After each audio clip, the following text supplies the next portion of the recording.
নমস্কার, আপনারা দেখছেন ডিজিটাল খাবিলার। আমি মোহন সিং। হ্যাঁ, আজকে যে ডিজিটাল খাবিলারের খবরটা আছে সে একটা অদ্ভুত খবর। হ্যাঁ, অদ্ভুত খবর কী নিয়ে? নদীকে নিয়ে। আসানসোল শিল্পাঞ্চলের বহু নদী রয়েছে, আর এই নদীর উপরেই বয়ে চলে যাওয়া জল। আর এই জল কী নিয়ে আজকে এই অদ্ভুত খবর আজ আমরা খাবরিলাল আপনাদের কাছে পরিবেশন করছে। হ্যাঁ, কি খবর কি?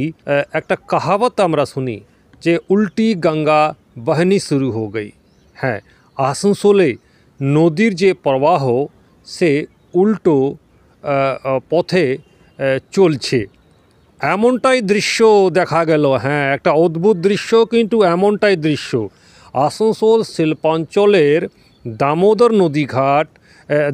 নদী যে রয়েছে, এইখানেই যে আসানসোল শিল্পাঞ্চলের ডামরা যে নদীঘাট রয়েছে, সে নদীঘাটেই এমনটাই দৃশ্য চোখে পড়ল খাবরিলালের ক্যামেরাতে। আসানসোল শিল্পাঞ্চলে দামোদর নদীর স্রোত উল্টো দিকে প্রবাহিত হচ্ছে, যা এক গুরুতর পরিবেশগত সমস্যা এবং মানব হস্তক্ষেপের পরিণতি। এই ঘটনা শুধু প্রকৃতির সঙ্গে মানুষের অসামঞ্জস্যপূর্ণ আচরণকেই তুলে ধরে না, বরং এর দীর্ঘমেয়াদী পরিণতিও গভীর উদ্বেগের।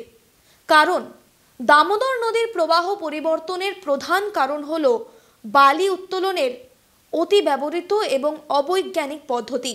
বার্নপুর এবং দামরা ঘাটের মতো অঞ্চলে অতিরিক্ত বালি উত্তোলন এবং মজুত করার কারণে নদীর স্বাভাবিক স্রোত ব্যাহত হচ্ছে। এর ফলে নদী তার প্রাকৃতিক দিক পরিবর্তন করে উল্টো দিকে প্রবাহিত হচ্ছে। এর পরিণতি ভয়ঙ্কর রূপ নিতে পারে বলেই ধারণা। পরিবেশগত অসামঞ্জস্য তৈরি হতে পারে। এই ঘটনা পরিবেশের ওপরে বিরূপ প্রভাব ফেলতে পারে। নদীর জলের গুণগত মান এবং প্রবাহ ক্ষতিগ্রস্ত হবে, যা এলাকার কৃষি এবং জীববৈচিত্র্যের ওপরে প্রভাব ফেলতে পারে। নদীর অস্তিত্বও হুমকির মুখে পড়তে পারে। বালি উত্তোলনের কারণে নদীর তলদেশ গভীর হচ্ছে এবং এর স্রোত পরিবর্তিত হচ্ছে। এটি যদি অব্যাহত থাকে তাহলে দামোদর নদীর অস্তিত্ব বিপন্ন হতে পারে বলেই ধারণা। ভবিষ্যতে আরও ভয়ঙ্কর পরিণতির সম্মুখীন হতে পারে।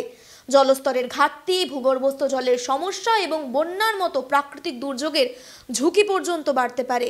তাই এর সমাধান হিসেবে বালি উত্তোলনের ওপরে কঠোর নিয়ন্ত্রণ আনতে হবে সরকারকে এবং প্রশাসনকে। অবৈজ্ঞানিকভাবে বালি উত্তোলন বন্ধ করার জন্য কঠোর পদক্ষেপ নিতে হবে। নদী সংরক্ষণের জন্য অভিযান চালাতে হবে।